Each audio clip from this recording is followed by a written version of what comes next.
Bien-aimés, je suis vraiment heureux de partager avec vous une bouchée de la parole à la table du Seigneur. Alors, le titre de notre bouchée aujourd'hui, c'est « Un autre consolateur, Allos Parakletos ». Alléluia. Béni soit le nom du Seigneur. Amen. Bienvenue à la table du Seigneur. Yeah! Alors, notre premier passage se trouve dans l'évangile de Jean. Jean, chapitre 14. À partir du verset 16. Ou on peut prendre le verset 15. Voici ce que disent les Écritures. Si vous m'aimez, gardez mes commandements. Et moi, je prierai le Père. Et il vous donnera un autre consolateur, afin qu'il demeure éternellement avec vous. Ça, c'est le Christ qui parle. Il dit, moi, je prierai le Père, afin qu'il vous donne un autre consolateur. Pourquoi? Pour qu'il demeure, maintenant, cette fois, pas venir et partir, non. Cette fois, maintenant, pour toujours avec nous. Oh, béni soit le nom du Seigneur. Béni soit le nom du Seigneur. Alléluia. Maintenant, bien-aimés, quand le Seigneur Jésus, il dit ici, il vous donnera un autre consolateur. Qu'est-ce qu'il est en train de dire? Il est en train de dire que moi, alors que je suis avec vous, je suis votre consolateur. Maintenant, quand moi je vais partir, je vais dire au Père pour qu'il vous envoie un autre consolateur. Vous comprenez? Parce que le Seigneur Jésus-Christ lui-même est le consolateur. C'est vraiment important de ne pas oublier cela. Le consolateur, c'est-à-dire l'aide. Celui qui vient à ton aide, celui qui te secourt, celui qui t'assiste, celui qui te soutient, celui qui te délivre. Oh là là! Maintenant, bien-aimé, il y a quelque chose de très important dans ce verset, qu'on ne peut pas remarquer vraiment quand on reste seulement dans le texte français. Le mot ici, un autre consolateur, en réalité, dans le texte grec, ce mot c'est Allos Parakletos. Un autre consolateur. Allos Parakletos. Maintenant, le mot là, Allos, ça veut dire un autre. Et Parakletos, c'est consolateur. Maintenant, le mot Allos exprime l'idée de un autre. En réalité, bien aimé, en grec, il y a deux mots pour exprimer l'idée de un autre. Il y en a deux. Le premier, c'est allos. Et le deuxième, c'est hétéros. Allos veut dire un autre du même genre ou un autre identique, semblable. C'est ça, allos. Et hétéros veut dire un autre différent. Par exemple ici, regardez. J'ai deux stylos ici. Vous voyez? Ils sont identiques. Donc, ça c'est un stylo et l'autre c'est allos stylo. Si je peux parler ainsi. Donc, stylo, allos stylo. Donc, un autre stylo du même genre, identique. Vous voyez? Mais si je prends celui-ci, ça, c'est aussi un stylo, mais on ne va plus dire allos. Ça, c'est hétéros.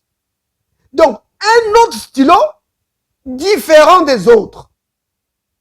Vous voyez? Donc, c'est ça en français, quand on veut dire un autre, c'est juste un autre. Mais en grec, il y a une précision. Quand tu utilises allos, ça veut dire un autre mais identique, semblable au premier. Vous comprenez? Alors, si vous comprenez ça, alors vous devez comprendre la pensée du Maître, la pensée du Seigneur, d'avoir choisi le mot allos, pas hétéros.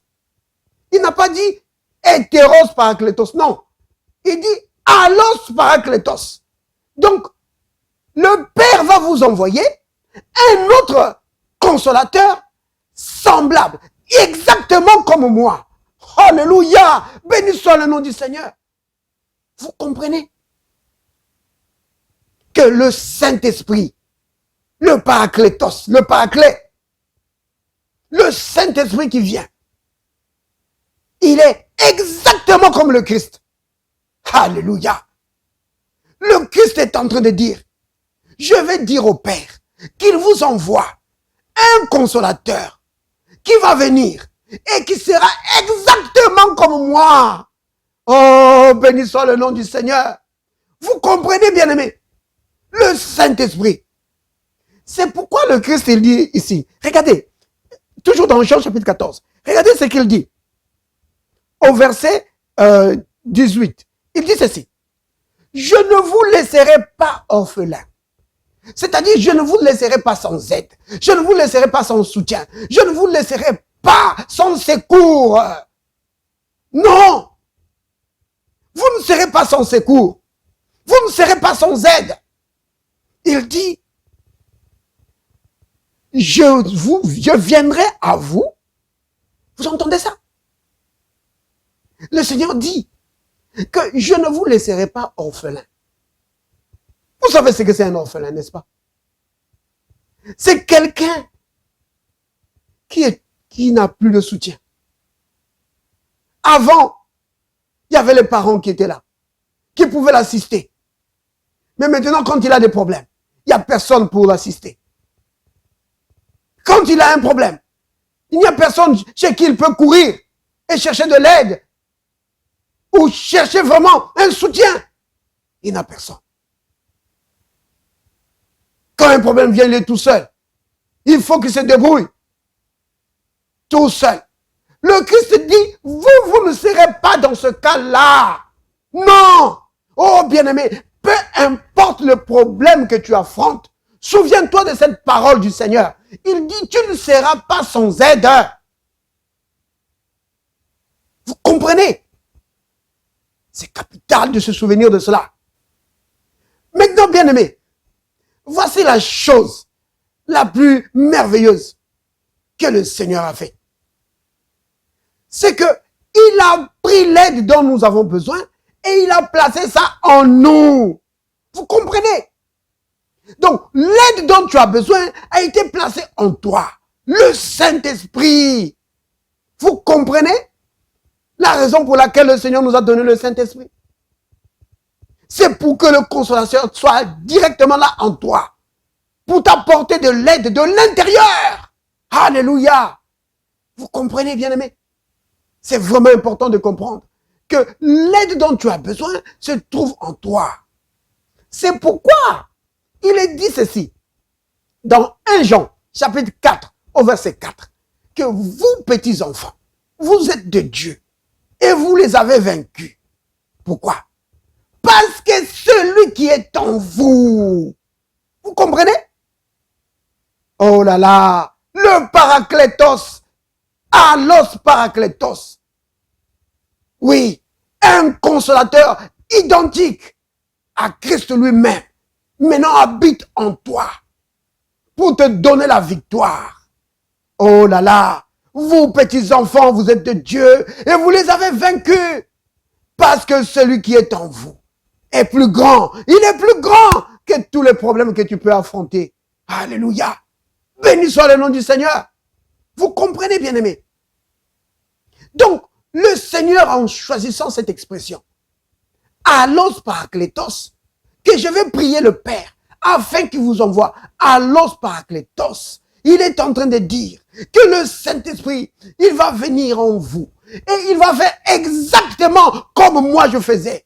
Oh oui, il va faire les mêmes œuvres Vous comprenez maintenant le sens de Jean 14, verset 12? Ah oui, quand il dit que ceux qui croient en moi feront les mêmes œuvres que moi. Vous comprenez?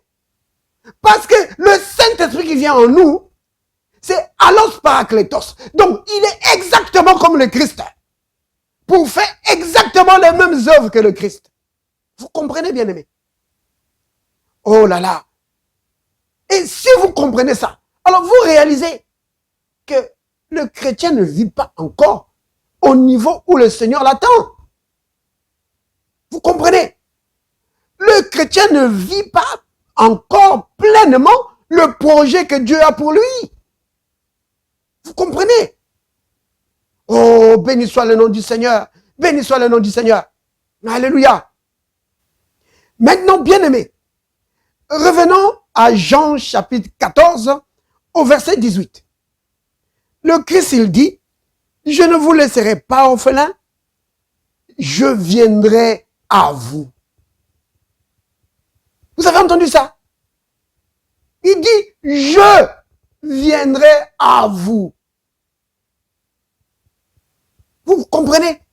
Donc, en parlant du Saint-Esprit qui va venir et habiter en nous, le Christ dit, je viendrai à vous.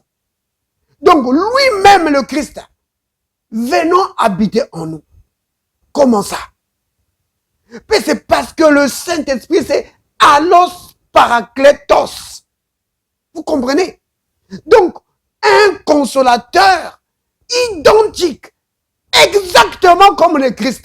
C'est pourquoi le Christ, il dit que c'est moi-même qui habite en vous par le Saint-Esprit. Alléluia! Béni soit le nom du Seigneur. Le Christ habite en nous.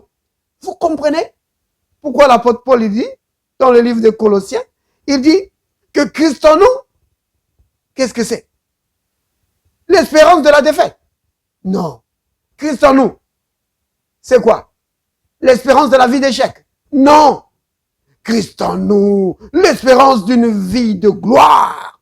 Oui, Christ en nous. Oh, l'espérance de la gloire. La gloire est maintenant possible. C'est cela. Christ en toi rend maintenant la vie de gloire possible. Parce que allos parakletos habite en toi. Le Christ lui-même habite en toi par le Saint-Esprit. Donc le Saint-Esprit, vous comprenez, bien aimé, pourquoi je dis souvent que le Saint-Esprit, quand il vient en toi, il rend le Christ réel. Vous comprenez? N'oublie pas ça, que le Saint-Esprit rend le Christ réel. Le Christ devient réel pour toi. Ce n'est plus de l'histoire. Il est réel. Parce que le Saint-Esprit, c'est allos parakletos. Un consolateur, exactement comme le Christ. Alléluia. Béni soit le nom du Seigneur. Alléluia. Oh Seigneur, béni soit ton Saint-Nom. Merci de nous avoir appelés à une vie de victoire. Père Saint, Père juste, Père miséricordieux. Oh, béni soit ton Saint-Nom, Seigneur de gloire. Toi qui règnes au siècle des siècles. Toi qui as créé toutes choses par ta parole puissante. Je bénis ton nom et je te rends grâce. Père Saint, merci de nous avoir appelés à partager ta gloire, à être participants de ta nature. Merci Père de nous avoir appelés à partager ta dignité, oui, et à nous asseoir avec toi, à communier avec toi, à marcher avec toi. Oh Père, béni sois-tu. Merci pour le Saint-Esprit que tu nous as donné. Allos parakletos, rendons le Christ réel en nous et nous faisons vivre dans la victoire, peu importe les situations de la vie.